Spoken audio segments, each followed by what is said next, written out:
അള്ളാഹു നൽകിയ നിഅമത്ത് മരിക്കുന്ന കാലം വരെ നിലനിന്ന് കിട്ടണം. അള്ളാഹു നിലനിർത്തി തരുമാറാകട്ടെ. ഒരാൾക്ക് വീടുണ്ട്, പണമുണ്ട്, കാറുണ്ട്, അധികാരമുണ്ട്, ഭാര്യയുണ്ട്, മക്കളുണ്ട്, കൊട്ടാരം പോലെയുള്ള വീടുണ്ട്. ആ മനുഷ്യന് ആരോഗ്യമില്ല. ഇത് കിട്ടിയിട്ട് വല്ല കാര്യമുണ്ടോ?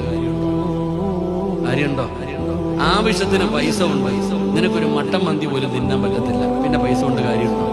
അള്ളാഹു തന്നത് നിലനിന്ന് കിട്ടണം. അള്ളാഹു നിലനിർത്തി തരുമാറാകട്ടെ. അള്ളാഹു നിലനിർത്തി തരുമാറാകട്ടെ. നിലനിൽക്കാനുള്ള ഒരു വഴി പറഞ്ഞു തരട്ടെ.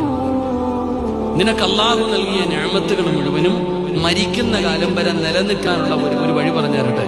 സൂറത്തുൽ കഹ്ഫിനകത്ത് അള്ളാഹു 2 ചെറുപ്പക്കാരുടെ കഥ പറയുന്നുണ്ട്. 2 കൂട്ടുകാരുടെ ചരിത്രം പറയുന്നുണ്ട്. ഒരു കൂട്ടുകാരൻ തന്റെ കൃഷിയിടങ്ങൾ മുഴുവനും നശിച്ചുപോയി. അപ്പൊ ഒരു ചങ്ങാതി മറ്റൊരു ചങ്ങാതിയോട് പറയുന്നു, നീ ഒരു വാക്ക് പറഞ്ഞിരുന്നെങ്കിൽ ഇത് നിനക്ക് നഷ്ടപ്പെടില്ലായിരുന്നു. നീ ഒരേ ഒരു കാര്യം നീ പറഞ്ഞിരുന്നെങ്കിൽ നിനക്കിത് നഷ്ടപ്പെടില്ലായിരുന്നു. ഹദീസിന്റെ ഗ്രന്ഥങ്ങൾ എടുത്തു നോക്ക് എന്റെ പ്രിയപ്പെട്ട സഹോദരങ്ങളെ. മാഷാ അല്ലാഹ് ലാ ഖുവത ഇല്ലാ ബില്ലാഹ്. ഈ ദിക്ർ നിങ്ങൾ നിത്യമാക്കുക. അള്ളാഹു ചെയ്ത നിഅമത്തുകൾ നിലനിന്ന് കിട്ടും. അള്ളാഹു മുഖ്യമാന്തരുമാറാകട്ടെ.